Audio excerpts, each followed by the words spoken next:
Jale anune Jos am na benn avertissement Maris Faye ko Jos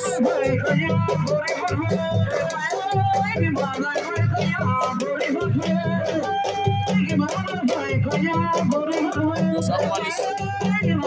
wal mare pala jeji